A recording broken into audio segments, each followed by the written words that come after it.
তুমি এই কাজটা করতে পারলা? মানে সব জায়গায় আমার ইজ্জতটা খাও তুমি। এটা আমার কাজের বয় ভাই, এটা কেমনে কি করা যায় তাই বলেন। কি খাবেন স্যার? Order please.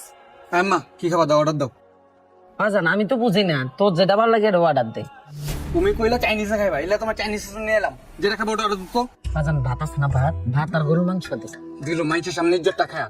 এটা চাইনিজ রেস্টুরেন্ট, এটা ভাত মাংস পাওয়া যায় না। তুমি মা আসলে একটা গ্রামে খায়। বাজান আমি 2 দিনের লেগে গ্রাম থেকে এসে তোর কাছে বেড়াইতে, একটু চাইনিজ খেতে আবদার করছি, তুই আমার লগে এত খারাপ ব্যবহার করতেছিস কে? ভাই একটা সেট ওয়ান দেন। মনু স্যার ঠিক আছে, একটু বসেন, আনতেছি। আর এটা এদিকে শুন। জি স্যার, কি খাবেন? Order please. আমার যে একটা ফ্রেঞ্চ ফ্রাই আর একটা কফি নিয়ে এসো। ঠিক আছে স্যার, বসেন, আনতেছি। তুই ঢাকা শহরে অনেক বদলাই গেছস, আমি আর তোর কাছে আমুনা রে বাজান। তোমার যে গাইতে কইছে কেডা? দুই দিন পর পর তো গ্রাম থেকে কল দিয়ে খালি কও বেতন তোর একটু দিম, তোর একটু দিম। আমার এত ধার কি আছে? এত বড় আর দরকার নেই। আইসো চুপ করে যাবো থাকবা। তোমার আমার মা বললো পরিচয় দিতে আমার শরম লাগে। আমার বন্ধু বান্ধব দেখলে আমার কি কইবো? আর তোমার গ্রাম থেকে আইসো, ভালো একটা পোশাক ছিল না? এটা কি পোশাক পরে আইসো তুমি জায়গায়? বাজান তোর বাপটা বলে যাওয়ার পর থেকে আমি একলাই সংসার চালাই। তুই তো ঢাকা শহরে গেলে পর থেকে আমার খোঁজ খবর লস না, আমি আমার ভালো পোশাক পাবো কোত্থেকে? করে বয়ে থাকো, খাবার আইতেছে। স্যার এই যে আপনাদের ফ্রাইড রাইস আর পানি। স্যার আর কিছু লাগলে জানাবেন। আচ্ছা ঠিক আছে, যাও। হ্যাঁ নাও খাও। কিরে বাজান খাওয়ানো 1 টাকা, তোর খাওয়ান কই? আমি তো খাই গেছিলাম, তুমি খাও। আচ্ছা তাহলে তুই আমার সাথে খা, মাই পুতে এটা বাক করে খাই। এত বেশি তোমার বুঝতে হবে না, তোমার খাইতেছি, তুমি খাও। বাজান আমি হাত দিয়ে খাই, চামচ দিয়ে খাইতে পারি না। এটা চাইনিজ রেস্টুরেন্ট, এদিকে হাত দেখা না, এটা চামি দেখা, চামি দেখাও। কারণ আমি হাত দিয়ে খাই, আমি গ্রামের মানুষ।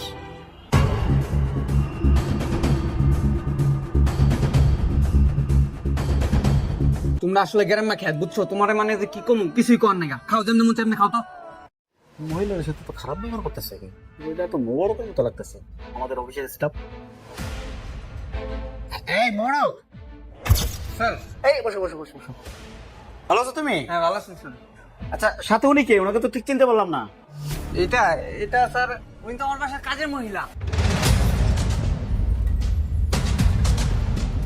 অনেক রিকোয়েস্ট করতেছিল তো, একজন খাওয়া দাওয়া আসলাম। আচ্ছা ঠিক আছে, খাও খাও। আচ্ছা ঠিক আছে। কিরে বাজান তুই এটা কি করলি? আমি তোর বাসার কাজের মহিলা। আরে মা চুপ থাকো। উনি যদি জানে তুমি আমার মা লাগো, আমার চাকরি থাকবো না। উনি জানে আমার মা উত্তরে থাকে, আমি অনেক বড় বংশের পোলা, বুঝো নাই? বাজান আমি তোর 10-15 দিন গর্ভে ধারণ করছি, লালন পালন করে এত বড় করছি, আর আজকে তো পরিচয় দেওয়া আমি তোর বাসার কাজের মহিলা। থাক আমি আর খামো না, আমার পেট ভরে গেছে বাজান, চল যাই।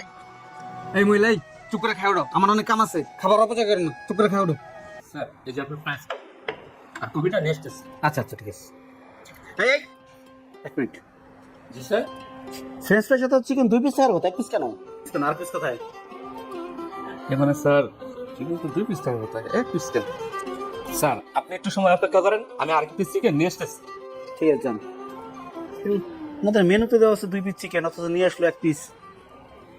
আজব তো।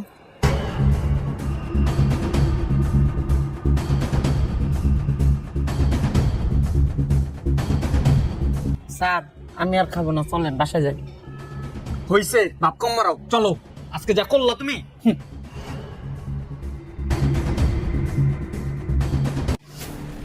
ভাই আমাদের বিলটা কত হয়েছে?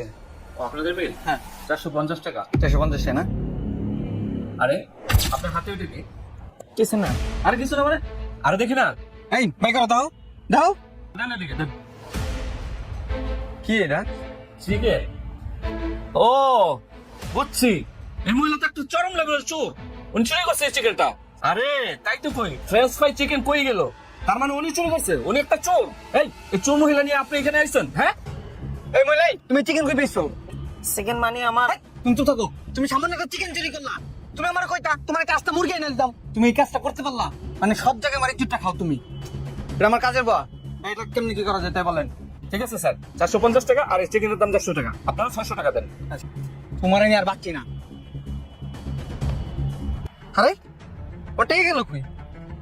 এই মহিলাই তুমি তো আমার টাকা চুরি করো নাই, যেহেতু চিকেন চুরি করছো তুমি। কি কাজ বাজান, আমি তোর টাকা চুরি করুন? ওরে বাটপার, হ্যাঁ এইখানে আইছি সিটারি করার লাগা। একজনে কইছে চিকেন চুরি, একজনে কয় টাকা নাই। 2 বাটপার এক লগে বাইন্ধা দিতে তুমি, টাকা বার করে এখনি। হ্যাঁ আপনি ঠিকই বলেছেন, এরা দুইজনই বাটপার, এদেরকে বেঁধে রাখুন। আপনি ঠিকই বলছেন, ও আসলে একটা বড় বাটপার। তারপরে টাকা না খাইতে আসছিস কি লিগা? আর তোর আমি ভালো মনে করছিলাম, তুই তো আসলে একটা বাটপার। কালকের থেকে তুই আর আমার অফিসে ঢুকবি না, তোর চাকরি নেই। শোন, আজকের মতো বিল দিয়ে তোর আমি বাসায় নিয়ে যাইতেছি, ছোট লোকের বাচ্চা। থামেন আপনি কারা বাটপার করুন, কারা যারা সন্তান কোন? এ আমার সন্তান, আমি তার মা। আপনি টাকা দিতে হবে না, টাকা আমি দিচ্ছি। আপনার বিল কত? 600 টাকা। হ্যাঁ, তুমি টাকা পেলা কই? রে, এটা হলো তোর মার খুঁতি, মরণে আগ পর্যন্ত শেষ হইব না। আমারে আমার মা দিছে, আমি অন্তরে দিয়ে যাচ্ছি। এই যে ধরেন আপনার টাকা। আসলে আন্টি সরি, আমি আগেই জানতাম যে ও আপনার সন্তান আর ওর মা আপনি। আমি ওখানে বসে বসে সবই শুনছি, কিন্তু প্রতিবাদের ভাষা খুঁজে পাচ্ছিলাম না। যখন একটা সন্তান তার মাকে কাজের বুয়া বলে ডাকে, তখন বুকটা ফেটে চৌচির হয়ে যায়। তারপরে আমি চুপ ছিলাম। আর মোবারক, তোমার পকেট থেকে টাকাটা আমি চুরি করছি, জাস্ট তোমাকে এই সিচুয়েশনে ফালানোর জন্য, যেন তুমি তোমার ভুলটা বুঝতে পারো। আন্টি, আমাকে মাফ করে দেবেন, আমি জেনে শুনে খারাপ ব্যবহার করছি, এজন্য সরি। মোবারক, তোমার একটা কথা বলি, মা তো মাই হয়, মায়ের কোনো জাত হয় না। হিন্দু বলো, মুসলিম বলো, বৌদ্ধ বলো, খ্রিস্টান বলো, একটাই নাম, সেটা হচ্ছে মা। মাকে কখনো অপমান করবা, মাকে অপমান করা মানে পুরো জাতিকে অপমান করা। এই মা 10 মাস 10 দিন গর্ভে ধারণ করে তোমাদেরকে দুনিয়াতে আনছে, লালন পালন করছে, আর সেই মাকে তুমি অপমান করো একটা চাকরির ভয়ে, নিখুচি করে তোমার সেই চাকরির। আরে মা একদিকে, দুনিয়া একদিকে, মায়ের কখনো ছোট দিতে দেবা না। আমার মা নাই, আমি বুঝি মা কি জিনিস। তুমি তোমার মায়ের সেই কোন থেকে এসে কাজের মহিলা বলতেছো, অথচ দেখো তোমার একটা অপমান করছে, তোমার মা ঠিকই লেগে গেছে। একেই বলে মা। কখনো মায়ের অপমান করো না, বুঝছো? মায়ের কাছে মাপ চাও। মাফ করে দেবো মা, আমার কপালটা খুবই ভালো, আমি ভাগ্যগুণে তোমার মতো একটা মা পাইছি। কিন্তু তোমারই কপালটা খারাপ, আমি তোমার ভালো সন্তান হইতে পারলাম না। মা, তুমি আমার ক্ষমা করে দাও। আচ্ছা ঠিক আছে বাজান, মারা কখনো সন্তানের ঘরে না ক্ষমা করে পারে না। আর ভাই, আপনি তো চিকেনের অর্ডার দিচ্ছিলেন না, ওই চিকেনটা ওনার প্লেটেরই চিকেন। আপনি তো খেয়াল করেন, আমি ওখানে বসে বসে খেয়াল করছি। আসলে আমার অনেক বড় ভুল হয়ে গেছে, আমি নিজেই বুঝতে পারি নাই। সরি, আপনারা সবাই আমাকে ক্ষমা করে দিবেন। আসো, শেষ থাকেন ভাই, আসো।